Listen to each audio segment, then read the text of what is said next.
নমস্কার বন্ধুরা, ঠাকুরের কথা চ্যানেলে আমি সকলকে স্বাগত জানাই। পরম গুরু শ্রী শ্রী রাম ঠাকুরকে প্রণাম জানিয়ে প্রতিদিনের মতো ঠাকুরের কথা নিয়ে আমি অন্তরা আপনাদের কাছে। সকল বড়দেরকে প্রণাম জানাই। সকল বন্ধুরা ভালো থাকবেন, সুস্থ থাকবেন কামনা করি।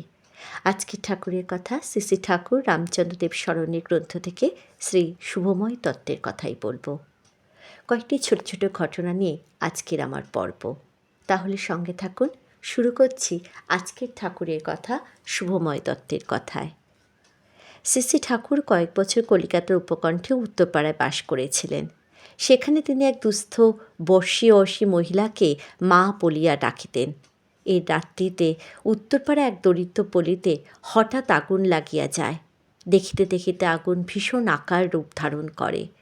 দরিদ্রের কুটির ভস্মীভূত হইতেছে দেখিয়া দয়াময় ঠাকুর আগুন নিভাইবার জন্য নিকটবর্তী গঙ্গা হইতে কলসি কলসি জল আনিয়া আগুনে ঢালিতে লাগিলেন।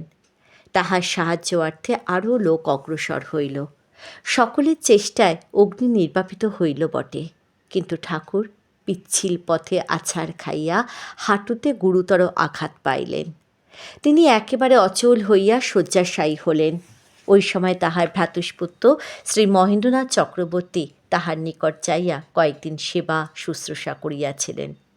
স্থানীয় ব্যক্তিগণের এবং উল্লেখিত মায়ের সেবা শুশ্রূষায় ওখানে কিছুদিন পর তিনি আরোগ্য লাভ করিলেন। উত্তরপাড়ায় থাকাকালে এক গলিত কুষ্ঠ রোগী ঠাকুরের চিকিৎসা ও শুশ্রূষায় আরোগ্য লাভ করে। এইভাবে ঠাকুর পরসেবায় আত্মনিয়োগ করিয়া আবার কিছু সময়ের জন্য নিরুদ্দেশ হইলেন। একবার প্রয়াগধামে কুম্ভমেলায় ডিঙ্গামানিকের পার্শ্ববর্তী গ্রামের সাধু চরণ কুড়ি মহাশয় ঠাকুরের দর্শন পাইয়াছিলেন।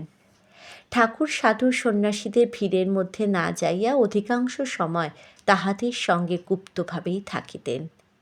ঠাকুরের সন্ন্যাসীর বেশ কোনোদিনই ছিল না, তথাপি অনেক বড় বড় সাধু সন্ন্যাসী তাহাকে মহাপুরুষ জ্ঞানে অত্যন্ত শ্রদ্ধা ও সম্মান প্রদর্শন করিতেন। প্রত্যহ তার সেবার জন্য নানাবিধ ভোজ্য বস্তু আসিত। ঠাকুর তাহা গ্রহণ করিতেন না। সাধু কুড়ি মহাশয় প্রভৃতি উহার রস আস্বাদন করিতেন।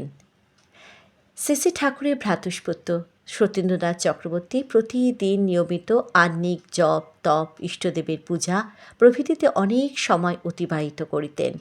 তিনি বলিয়াছেন, একদিন ইষ্টদেবতার পুজো সমাপনান্তে উঠে দেখেন ঠাকুর একখানা জপের মালা হাতে লইয়া ঘাটের ওপর বসিয়া আছেন। সতীন্দ্রবাবু হঠাৎ ঠাকুরের এইভাবে আবির্ভাবের দরুন অবাক হইয়া মস্তকে পদধূলি লইলেন। ঠাকুর তাহার হাতে মালাখানে দিয়া বলিলেন, জপ করিও। সতীন্দ্রনাথবাবু আর কথা বলে অবসর না দিয়া মুহূর্তের মধ্যে তিনি যেইভাবে আসিয়াছিলেন সেইভাবেই চলিয়া গেলেন। কেহ কিছু টের পাইতে পারিল না। সতীন্দ্রবাবু বলেছেন কতবার কত বিপদে পড়েছেন। ঠাকুর যেন হাতে ধরে সেই সমস্ত বিপদ হতে তাহাকে উদ্ধার করিয়াছেন। হঠাৎ একদিন সন্ধ্যায় অব্যাহতির পরে সকলের অলক্ষিতে ঠাকুর বাড়িতে আসিয়া উপস্থিত হইলেন। যাহারা তৎপূর্বে তাহাকে দেখেন নাই, মলিন বসন রুক্ষ কেশ অজ্ঞাত লোককে অন্দরমহলে সরাসরি প্রবেশ করতে দেখে বিস্মিত ও সন্ত্রস্ত হইলেন। তাহার ভ্রাতুষ্পুত্র সম্মুখে তাহাকে দেখিয়া বলিলেন, এ যে আমাদের সোনা ঠাকুর। বাড়িতে একটা আনন্দের রোল পড়িয়া গেল। এবার তিনি এক প্রকার নিষ্ক্রিয়। সন্ধ্যা বন্দনা পূজা ধ্যান ধারণা এবং যোগাযোগ কিছুই আগের মতো নাই। তিনি স্বভাবতই স্বল্পবাসী, কিন্তু এবার যেন আরও নীরব। মধ্যে মধ্যে নিকটবর্তী আত্মীয় স্বজনের বাড়িতে যাতায়াত করিতেন, কিন্তু কোথাও বেশি দিন থাকিতেন না। সে সময় তাহার খাদ্য ছিল যোগডুমুর ও কলমি শাক, কখনো কখনো তিলের শাঁসও খাইতেন। যে যেই ভাব দিয়া ঠাকুরের সঙ্গে দেখা করিত, ঠাকুর তাহার সঙ্গে সেই প্রসঙ্গেই আলোচনা করিতেন। অধিকাংশ লোক শারীরিক ব্যাধির ঔষধের জন্য ঠাকুরের কাছে আসিতেন। মানসিক ব্যাধির প্রতিকার কামনায় ধর্ম পিপাসু হয়ে অল্প জ্ঞানেই লোক আসত।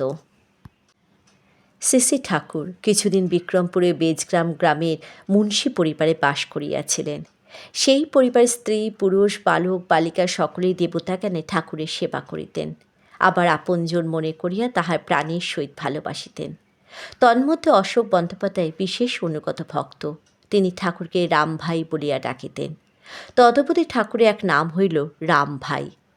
অশোকবাবু ধনী গৃহে জন্মিয়েছিলেন, নিজেও প্রচুর ধন উপার্জন করেছিলেন, কিন্তু ঠাকুরের সঙ্গলাভ করিয়া তিনি সমস্ত পার্থিব সুখ সম্পদ ছাড়িয়া ফকিরের বেশে ঠাকুরের সঙ্গে নানা স্থানে ঘুরিয়া বেড়াইয়াছিলেন। একবার তিনি ঠাকুরকে একখানা মূল্যবান শীত বস্ত্র কিনিয়া দিয়াছিলেন। শ্রী ঠাকুর তাহার সম্মুখে ওই কাপড়খানা এক শীতার্ত ব্যক্তিকে দিয়া ফেলিলেন। ইহাতে অশোকবাবু দুঃখিত না হইয়া বড় আনন্দিতই হইয়াছিলেন। জয় রাম, জয় গোবিন্দ।